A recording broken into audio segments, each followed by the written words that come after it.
Olá, tudo bem? Vamos para mais um estudo? O assunto de hoje é dom profético. Nós já vimos no primeiro estudo que fizemos desta série, o estudo sobre a Bíblia, que Deus nos deixou a Bíblia como uma luz para iluminar o nosso caminho. Ele também nos deixou as suas profecias para que nós saibamos o que irá acontecer. Essas profecias são faladas através dos profetas. O que é um profeta? Um profeta é alguém que Deus escolhe para transmitir alguma mensagem sua. É um instrumento humano que Deus utiliza para transmitir as suas mensagens. Portanto, os profetas são porta-vozes de Deus e eles são dotados pelo Espírito Santo, como nós vamos ver mais a seguir. O dom profético é dado para que nós possamos entender melhor, com mais clareza, aquilo que a Bíblia nos ensina. Antes do pecado, Deus falava com o homem face a face, como nós lemos em Gênesis, no capítulo 3, versículo 9, que diz: Mas chamou o Senhor Deus ao homem e perguntou-lhe: Onde estás? Então Deus ia ao jardim do Éden todas as tardes conversar com Adão e Eva. Isso antes do pecado. Mas, após o pecado, as coisas mudaram. Deus já não podia mais falar pessoalmente com o ser humano por causa do pecado. Depois de cair em pecado, o ser humano então perdeu o privilégio de conversar com Deus pessoalmente. Mas Deus não desistiu de conversar com o ser humano, de manter contato com seus filhos. E agora então ele passa a utilizar profetas, como nós lemos em Oséias no capítulo 12, versículo 10, que diz: Também falei aos profetas, e multipliquei as visões, e pelo ministério dos profetas usei de parábolas. Em Ezequiel 3, versículo 17, nós lemos: Filho do homem, da minha boca ouvirás a palavra e os avisarás da minha parte. Aquilo que o profeta profere, então, vem diretamente da boca de Deus. É o que Deus quer que ele fale. Então, após o pecado, Deus passou a falar através do dom de profecia. Mas o livro de Deuteronômio nos diz que Deus não revela tudo para os profetas, apenas aquilo que é necessário para a nossa salvação. Vejamos o que diz Deuteronômio 29, 29. As coisas encobertas pertencem ao Senhor nosso Deus, mas as reveladas nos pertencem a nós e a nossos filhos para sempre, para que observemos todas as palavras desta lei. Por mais conhecimento ou sabedoria que um ser humano tenha, ele não é capaz de prever o futuro, de dizer o que vai acontecer no futuro. Como nós lemos em Daniel, no capítulo 2, versículo 27. Respondeu Daniel, na presença do rei, e disse: O mistério que o rei exigiu, nem sábios, nem encantadores, nem magos, nem adivinhadores lhe podem revelar. Nós, seres humanos, não somos capazes de saber o que vai acontecer amanhã, no futuro. Mas Deus, através dos profetas, nos revela acontecimentos que nos ajudam a crer em Deus, iluminam o nosso caminho. E no versículo 28 desse mesmo capítulo, lemos: Mas há um Deus no céu, o qual revela os mistérios. Só Deus conhece o futuro, e Ele, através dos seus profetas, nos revela. E em Isaías 46, versículos 9 e 10, diz: Lembrai-vos das coisas passadas, desde a antiguidade, que eu sou Deus e não há outro. Eu sou Deus e não há outro semelhante a mim, que anuncia o fim desde o princípio, e desde a antiguidade as coisas que ainda não sucederam, que digo: o meu conselho subsistirá, e farei toda a minha vontade. Podemos ver então através desse texto que a capacidade de Deus de prever o futuro é infinita. Ele é capaz de dizer o fim desde o princípio, como nós acabamos de ler. E de que maneira ele se revela aos seus profetas? Através de sonhos e visões. Vamos ver o que diz o livro de Números, no capítulo 12, versículo 6. E disse: Ouvi agora as minhas palavras. Se entre vós houver profeta, eu, o Senhor, em visão, a ele me farei conhecer. ou em sonhos falarei com ele. Ainda com relação à maneira como Deus revela a sua vontade aos profetas, nós lemos em Daniel capítulo 7, versículo 1 o seguinte: No primeiro ano de Belsazzar, rei da Babilônia, teve Daniel um sonho e visões da sua cabeça quando estava na sua cama. Escreveu logo o sonho e relatou a suma das coisas. Ainda em Jeremias, capítulo 51, versículo 60, diz: Escreveu, pois, Jeremias num livro todo o mal que havia de vir sobre Babilônia, a saber, todas essas palavras que estavam escritas contra a Babilônia.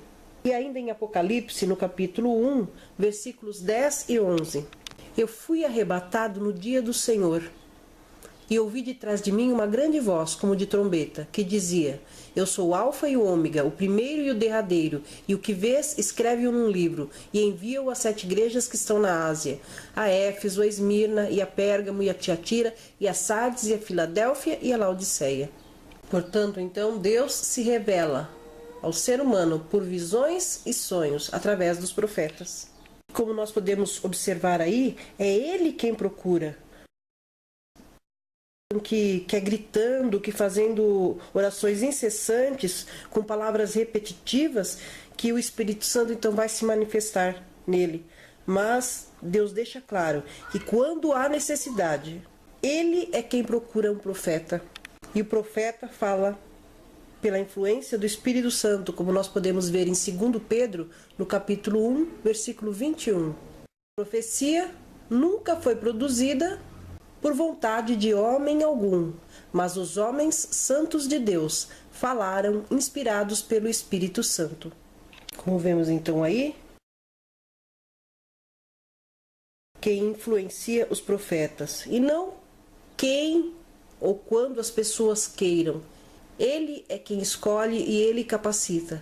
Podemos ler ainda em Efésios capítulo 4, versículos 11 a 13 o seguinte: E ele mesmo concedeu uns para apóstolos, outros para profetas, outros para evangelistas e outros para pastores e mestres, com vistas ao aperfeiçoamento dos santos para o desempenho do seu serviço, para a edificação do corpo de Cristo, até que todos cheguemos à unidade da fé e do pleno conhecimento do Filho de Deus. Como podemos ver aí, então, algumas pessoas são escolhidas para serem apóstolos, outros para serem profetas, outros para serem evangelistas, enfim, cada um recebe um dom. Não é o mesmo dom para todas as pessoas. Infelizmente, muitas igrejas aí ensinam que toda pessoa tem que ter o dom de profecia. Mas não é assim que a Bíblia diz, não é verdade? Ainda em 1 Coríntios, no capítulo 12, versículos 19 e 20, nós lemos o seguinte: E se todos fossem um só membro, onde estaria o corpo? Assim, pois, há muitos membros, mas um corpo. Não é desígnio de Deus que nós todos recebamos um mesmo dom. Se todos tivessem, por exemplo, o dom de profetizar, quem é que iria evangelizar? Quem é que iria cuidar dos doentes? Enfim, existem inúmeros trabalhos a serem feitos por pessoas com dons diferentes. É por meio dos dons espirituais que Deus busca divertir e mudar o caráter do seu povo. E não é só hoje que muitas pessoas não acreditam em profecias e em profetas. No passado isso também acontecia. Em 2 Crônicas, no capítulo 36, versículos 15 e 16, nós lemos: O Senhor Deus de seus pais falou-lhes por intermédio dos seus mensageiros, porque se compadecera do seu povo e da sua própria morada. Eles, porém, zombavam dos mensageiros, desprezavam as palavras de Deus e mofavam dos seus profetas, até que subiu a ira do Senhor, e não houve remédio algum. Então, desde o passado, existiram e existem ainda pessoas que não acreditam nos profetas de Deus. Deus inúmeras vezes enviou profetas ao povo de Israel para que eles se arrependessem dos seus maus caminhos. E muitas vezes eles perseguiam esses profetas e até mesmo matavam. Jesus inclusive citou isso quando esteve aqui na terra. Vejamos o que diz Mateus 23, versículos 37 e 38. Jerusalém, Jerusalém, que matas os profetas e apedrejas os que te são enviados. quantas vezes quis eu ajuntar os teus filhos, como a galinha ajunta os seus pintos debaixo das asas, e tu não quiseste. Eis que a vossa casa vai ficar-vos deserta. E mesmo depois que Jesus ascendeu aos céus, ainda existiram profetas, como nós lemos em Atos capítulo 11, versículo 27, que diz: E naqueles dias desceram profetas de Jerusalém para Antioquia. Após a ascensão de Jesus, muitas mulheres também foram usadas por Deus como profetisas, como nós lemos em Atos, no capítulo 21, versículos 9 e 10. E tinha este 4 donzelas, que profetizavam, e demorando-nos ali por muitos dias, chegou da Judéia um profeta por nome Ágabo. E nos nossos dias, será que Deus ainda suscitaria profetas? Vejamos o que diz Apocalipse no capítulo 12, versículo 17. E o dragão irou-se contra a mulher e foi fazer guerra ao remanescente da sua descendente, os que guardam os mandamentos de Deus e têm o testemunho de Jesus. O livro do Apocalipse é um livro profético e usa, portanto, uma linguagem simbólica. Dragão quer dizer Satanás, diabo, né? Mulher se refere à igreja, e aí diz que o Satanás então perseguiria a igreja remanescente, a igreja dos últimos dias, os filhos de Deus nos últimos dias. E quem são esses filhos de Deus que estariam nos últimos dias? O próprio texto aí diz que são os que guardam os mandamentos de Deus e têm o testemunho de Jesus. E em Apocalipse 19:10 nós vemos que o testemunho de Jesus é o espírito de profecia, ou seja, a igreja nos dias finais desta terra guardariam os mandamentos de Deus e teriam então um espírito de profecia. Portanto, Deus ainda suscitaria profetas em nossos dias. E também em Hebreus, no capítulo 1, versículos 1 e 2, nós lemos: Havendo Deus antigamente falado muitas vezes e de muitas maneiras aos pais pelos profetas, a nós falou-nos nestes últimos dias pelo Filho, a quem constituiu herdeiro de tudo, por quem fez também o mundo. Nos últimos dias Deus falaria conosco através de Jesus e também dos profetas. Ainda em Joel 2, no capítulo 28, nós lemos: E há de ser que depois derramarei o meu espírito sobre toda a carne, e vossos filhos e vossas filhas profetizarão, os vossos velhos terão sonhos, os vossos jovens terão visões. E ainda em Atos, no capítulo 2, versículos 16 e 17, diz: Mas isto é o que foi dito pelo profeta Joel, e nos últimos dias acontecerá, diz Deus, que do meu espírito derramarei sobre toda a carne, e vossos filhos e vossas filhas profetizarão, os vossos jovens terão visões, e os vossos velhos sonharão sonhos. Como pudemos então ver nesses textos, nos últimos dias Deus suscitaria profetas ainda.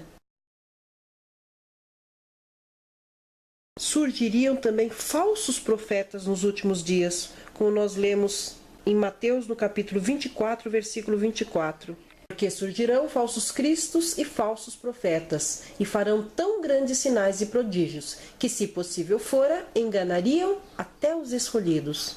Então nós temos que tomar cuidado, porque assim como Deus se utilizaria de profetas em nossos dias, Satanás usa de artimanhas, usa pessoas para que nós pensemos que são profetas vindos de Deus. Mas como é que nós vamos saber se um profeta é verdadeiro ou não?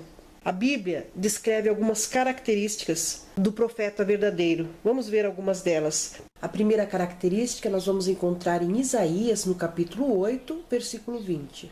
A lei e ao testemunho. Se eles não falarem segundo esta palavra, é porque não há luz neles. Então, a primeira característica que nós vemos aí é que o profeta ele tem que falar de acordo com a palavra de Deus. Ele não pode entrar em contradição com a Bíblia. A segunda característica, vamos ver em Jeremias, no capítulo 28, versículo 9.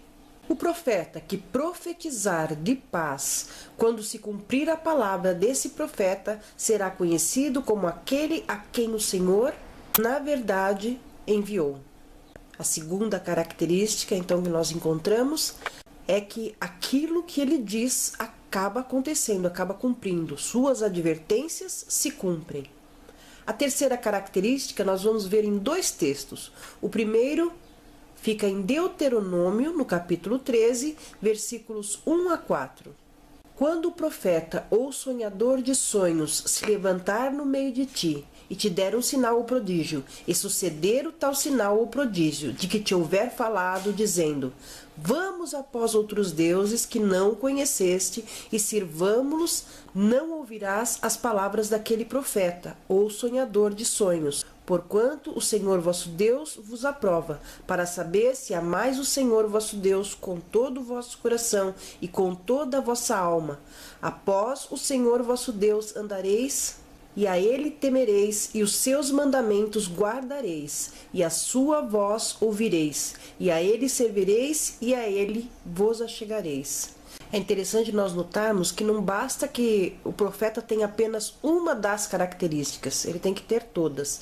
No caso aí de Deuteronômio, mesmo que a advertência, que o sinal se cumpra, se essa pessoa não falar de acordo com a palavra de Deus, nós não devemos segui-la, como o texto aí nos aconselha. E a segunda passagem nós encontramos em 1 Reis, no capítulo 18, versículo 21. Então Elias se chegou a todo o povo e disse: até quando cocheareis entre 2 pensamentos?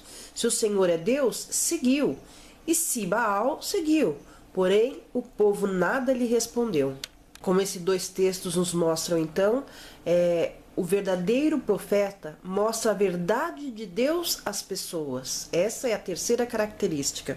A próxima característica nós vamos encontrar em 2 outros livros. 2 Crônicas, capítulo 24, versículos 19 a 20, e Apocalipse 12, versículo 17.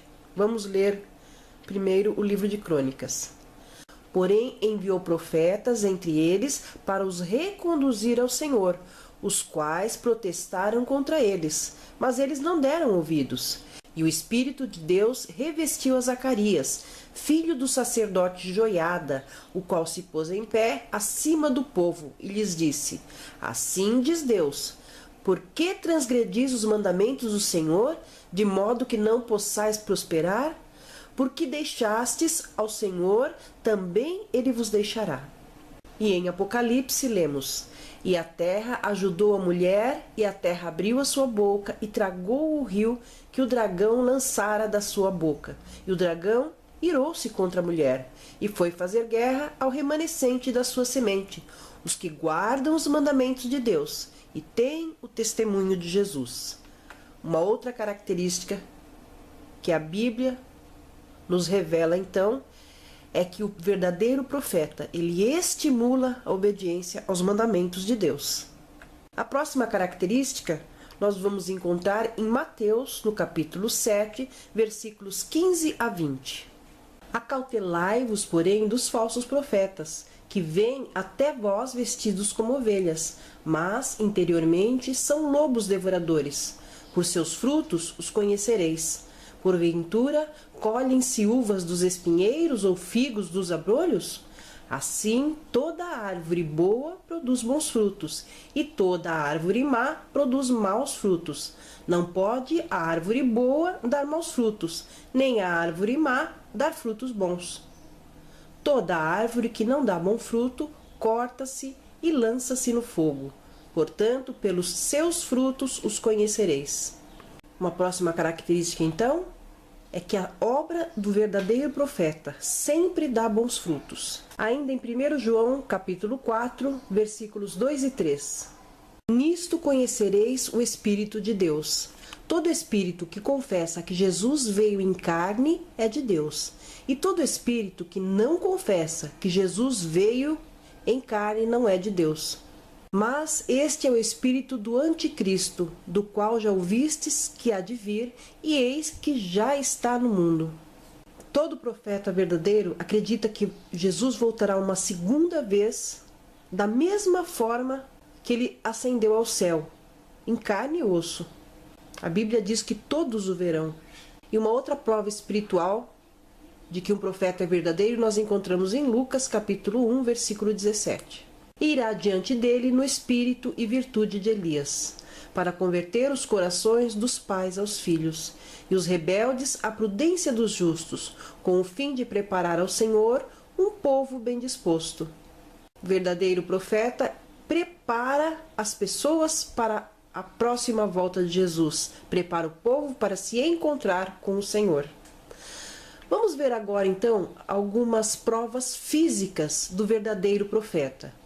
A primeira nós vamos encontrar no livro de Daniel, no capítulo 10, versículos 8, 16 e 17. Fiquei, pois, eu só, a contemplar esta grande visão, e não ficou força em mim.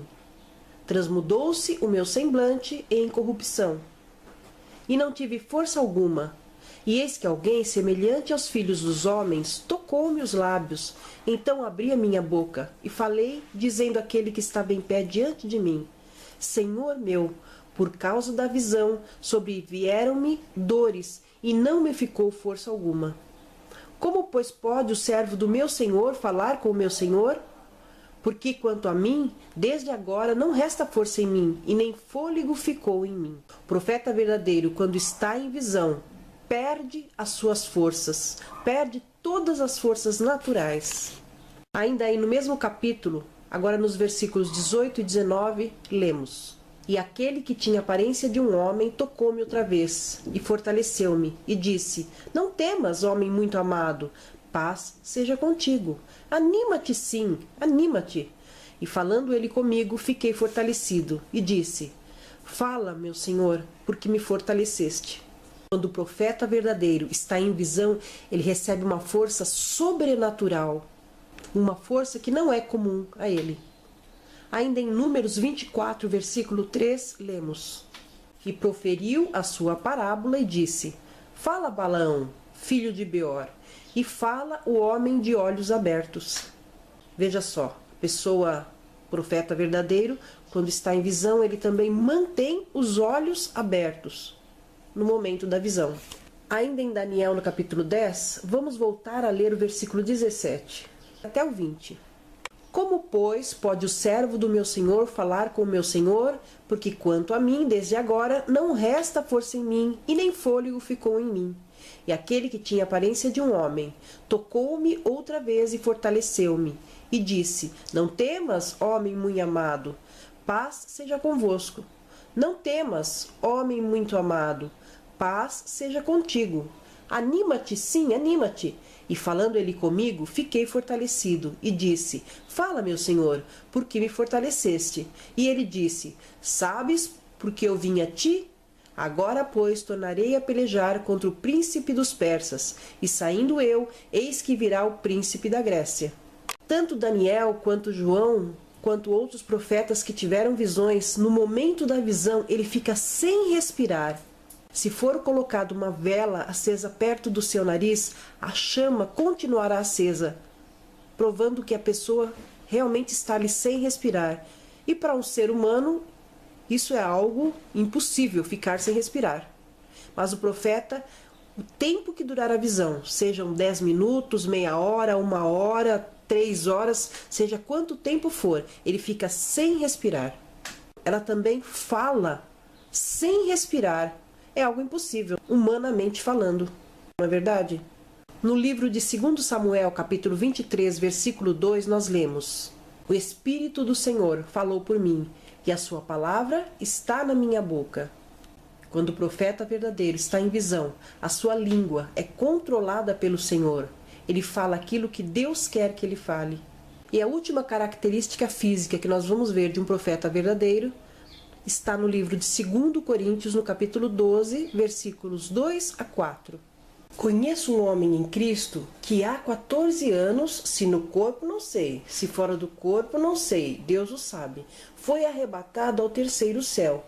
E sei que o tal homem, se no corpo, se fora do corpo, não sei, Deus o sabe, foi arrebatado ao paraíso e ouviu palavras inefáveis que ao homem não é lícito falar. Como última característica física, então, o verdadeiro profeta, ele não tem consciência daquilo que o cerca. É muito comum nós vermos pessoas desprezando os mensageiros de Deus. E não foi diferente no passado. Nós vemos nos relatos bíblicos que cada geração aceitava os profetas do passado, mas não os que viviam os seus dias na sua época. Veja o que diz o livro de 2 Crônicas, no capítulo 36, versículos 15 e 16. O Senhor Deus de seus pais falou-lhes por intermédio dos seus mensageiros, porque se compadecera do seu povo e da sua própria morada. Eles, porém, zombavam dos mensageiros, desprezavam as palavras de Deus e mofavam dos seus profetas, até que subiu a ira do Senhor, e não houve remédio algum. Veja também o que diz Mateus no capítulo 23, versículos 37 e 38. Jerusalém, Jerusalém, que matas os profetas e apedrejas os que te são enviados. Quantas vezes quis eu ajuntar os teus filhos, como a galinha junta os seus pintos debaixo das asas, e tu não o quiseste? Eis que a vossa casa vai ficar-vos deserta. Mesmo depois da ascensão de Jesus ao céu, existiram profetas, e a própria Bíblia relata isso. Veja o que diz o livro de Atos, no capítulo 11, versículo 27. E naqueles dias desceram profetas de Jerusalém para Antioquia. E não só homens, como mulheres também. Deus usou profetisas, mesmo depois da ascensão de Jesus. Veja aí no livro de Atos, no capítulo 21, versículos 9 e 10. E tinha este 4 filhas donzelas, que profetizavam. E demorando-nos ali por muitos dias, chegou da Judéia um profeta, por nome Ágabo.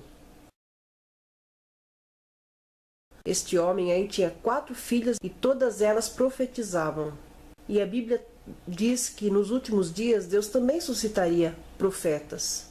Apocalipse 12, 17 diz o seguinte: E o dragão irou-se contra a mulher e foi fazer guerra ao remanescente da sua semente, os que guardam os mandamentos de Deus e têm o testemunho de Jesus. A palavra remanescente quer dizer o que resta, o final, né? Então, nos últimos dias, o povo de Deus seriam aqueles que guardam os mandamentos de Deus e têm o testemunho de Jesus. E o que é o testemunho de Jesus? Aí no mesmo livro de Apocalipse, no capítulo 19, 10, nos esclarece.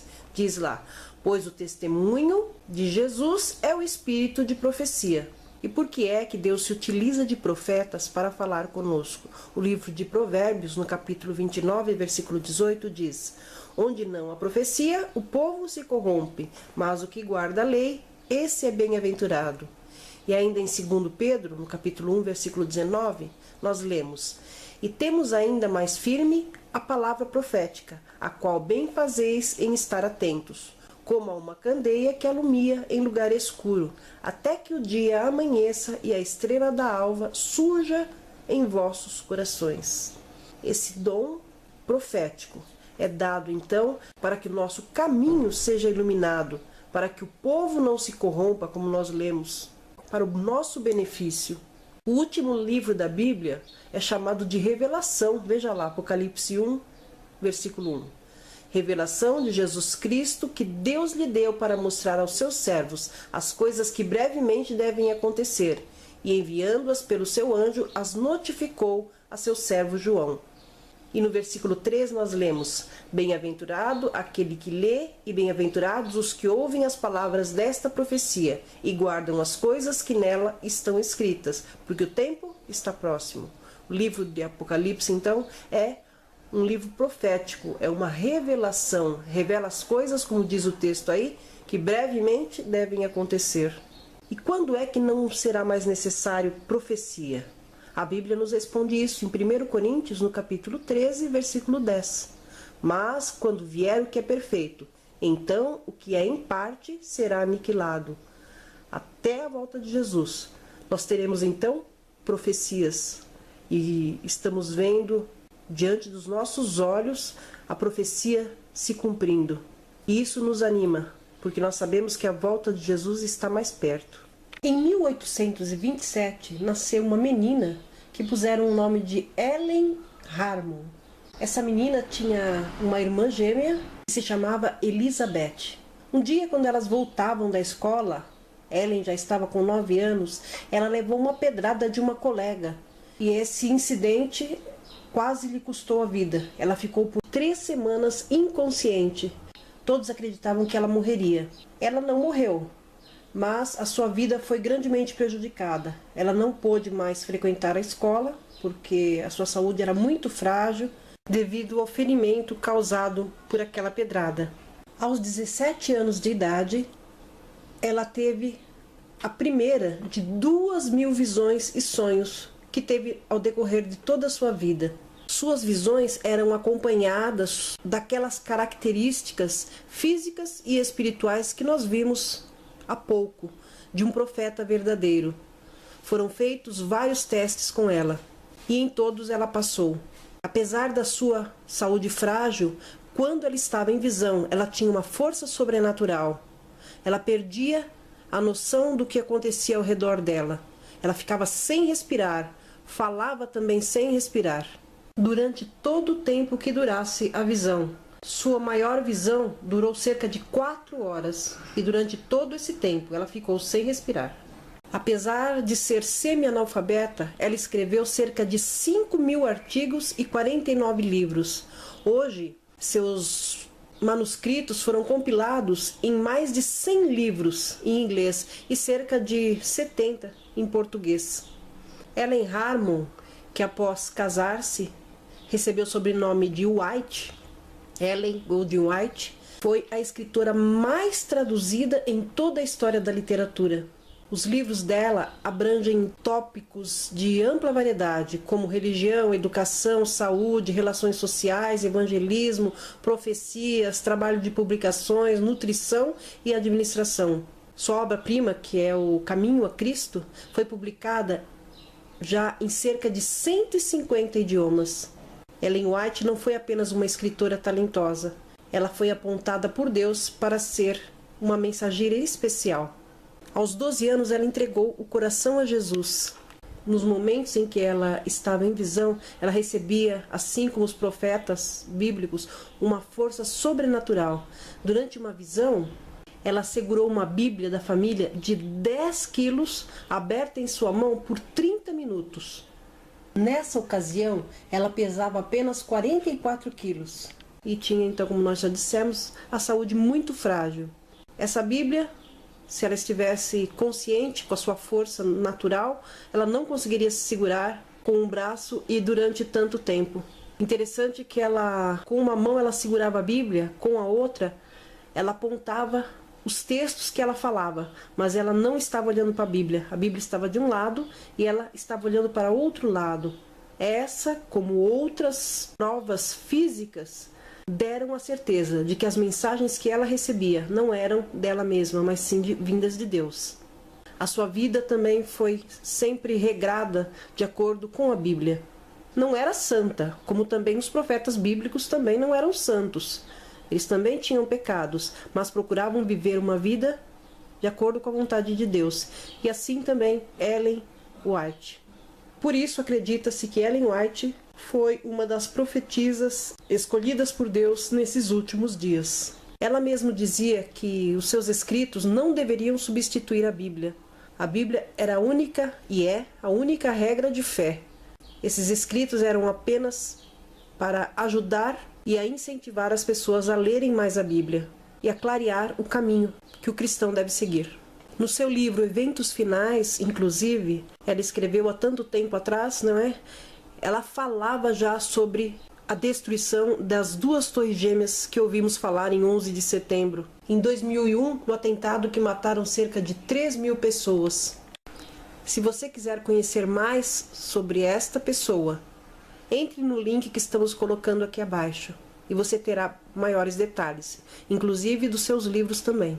Ela descansou a 16 de julho de 1915, aos 87 anos, e foi sepultada ao lado do esposo, em Michigan. E embora a voz dela não seja mais ouvida, seus escritos, contudo, suas instruções, conselhos, admoestações e encorajamentos sobrevivem para guiar a igreja remanescente até o fim do conflito e o dia da vitória final. Os verdadeiros profetas de Deus Darão previsões sobre temas do grande conflito e salvação, não coisas mundanas, tais como quem vencerá eleições, astrologia e outras coisas mais. Os verdadeiros profetas preveem com exatidão o futuro. Se a profecia falha, o profeta é falso. O trabalho de Ellen White foi encorajar e confortar a igreja. Também deu previsões e sobre estas ela pode ser testada. Suas previsões foram algumas vezes condicionais com relação à obediência, mas suas diretivas revelam claramente a voz profética falando através dela. Alguém que examina a vida e o ministério de Ellen White com relação aos testes bíblicos de um profeta verdadeiro, percebe claramente que ela reúne todos os requisitos desses testes. Os fenômenos físicos indicaram que estamos tratando com uma força sobrenatural do Senhor. O único propósito da escritora Ellen White sempre foi o de levar o leitor a um profundo amor a Cristo, dando-lhe uma melhor compreensão da Bíblia e ajudando-o a viver uma vida melhor e mais santa.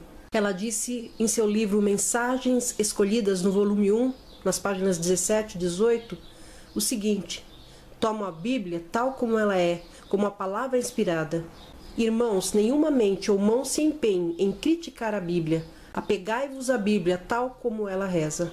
Com relação aos seus escritos, ela disse: e o Senhor deu uma luz menor, que eram os seus escritos, para guiar homens e mulheres à luz maior, que é a Bíblia. Deus nos fala através dos profetas verdadeiros, cuja palavra é o testemunho de Jesus. Decida hoje estudar com oração os escritos de Ellen White, mediante o poder de Jesus, respeitar suas instruções, vivendo de acordo com seus ensinos. Deus o abençoe. Até o nosso próximo encontro.